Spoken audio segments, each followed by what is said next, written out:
महापालिका निवडणुकीसाठी 20 नोव्हेंबर रोजी प्रारूप मतदार यादी प्रसिद्ध झाली होती। त्यावर मोठ्या प्रमाणात हरकती आल्या।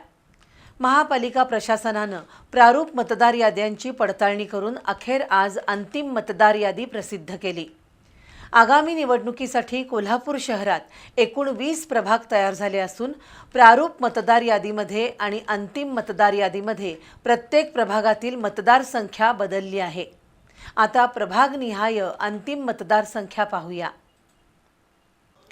प्रभाग क्रमांक 1 प्रारूप मतदार यादीतील एकूण मतदार संख्या 25,022, अंतिम मतदार यादीतील एकूण मतदार संख्या 23,960, मतदार संख्येत झालेला बदल 1,062 कमी।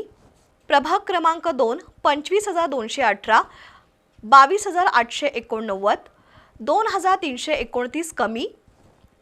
प्रभाग क्रमांक 3 20,106, 20,721, 615 जास्त।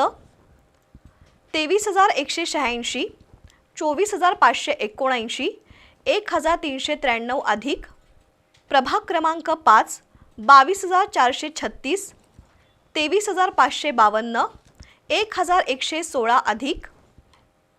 प्रभाग क्रमांक 6 25,062, 24,059, 1,003 कमी।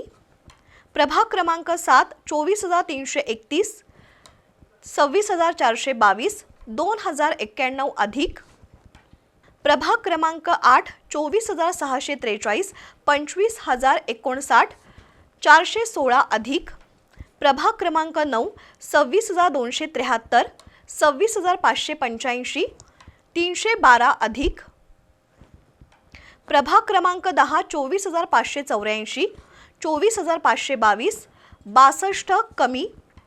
प्रभाग क्रमांक 11 26,068, 26,101, 33 अधिक। प्रभाग क्रमांक 12 30,071, 27,475, 2,596 कमी। प्रभाग क्रमांक 13 25,116, 25,537, 421 अधिक। प्रभाग क्रमांक 14 24,434, 25,265, 831 अधिक। प्रभाग क्रमांक 15 25,445, 25,360, 85 कमी। प्रभाग क्रमांक 16 22,644, 22,196, 448 कमी। प्रभाग क्रमांक 17 20,442, 20,933, 491 अधिक। प्रभाग क्रमांक 18 21,020, 22,085, 1,065 अधिक। प्रभाग क्रमांक 19 25,995, 25,337, 658 कमी। आणि प्रभाग क्रमांक 20 प्रारूप मतदार यादीतील एकूण मतदार संख्या 32,615, अंतिम मतदार यादीतील एकूण मतदार संख्या 32,074, मतदार संख्येत झालेला बदल 541 कमी।